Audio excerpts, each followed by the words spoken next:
Are you a liberal, a conservative, or do you find yourself somewhere in between?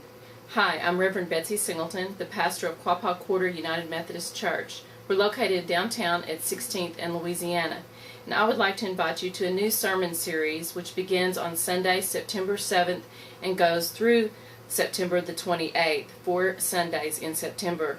We'll begin a new series based on a book by Reverend Adam Hamilton called Seeing Gray in a Black and White World. I'd like to read a quote from that particular book. See if you identify.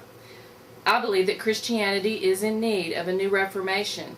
The fundamentalism of the last century is waning, and the liberalism of the last 50 years has jettisoned too much of the historic Christian gospel to take its place. Christianity's next reformation will strike a middle path between Jerry Falwell and John Shelby Spong. It will draw upon what is best in both fundamentalism and liberalism by holding together the evangelical and social gospels, by combining a love of Scripture with a willingness to see both its humanity as well as its divinity, and by coupling a passionate desire to follow Jesus Christ with a reclamation of his heart toward those whom religious people have often rejected. This reformation will be led by people who are able to see gray in a world of black and white.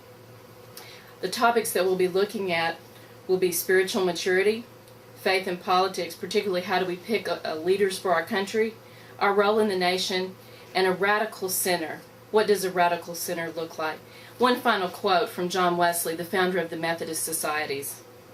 Would to God that all party and unscriptural phrases and forms which have divided the Christian world were forgot, and that we might all agree to sit down together as humble, loving disciples, and at the feet of our common Master to hear his word, to abide in his spirit, and to transcribe his life in our own.